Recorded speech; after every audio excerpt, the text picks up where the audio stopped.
In Avatar, shadowbending itself is a fan-made concept, but within fan lore, the mechanics of shadowbending are debated, as shadows are technically an absence of light rather than a physical substance. The prevailing fan theory suggests it as an advanced subskill of firebending, focused on the manipulation of light and its absence. With one redditor theorizing that since a shadow means just a lack of light or photons, it would see it as a form of firebending, and usually firebenders can create photons, as fire is basically just light and heat not in any form of atoms. With this, shadowbending could be about bending the photons around the shadow.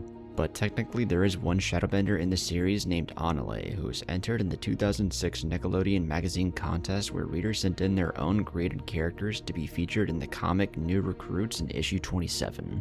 Atla was one of 4 benders that was scouted for Team Avatar, and after showing off her unique shadowbending abilities and messing with Aang with shadows, the gang began to discuss whether or not to recruit her. However, just as they were about to announce their decision, Atla and the 3 other benders left to start their own group after deciding that they didn't like being judged.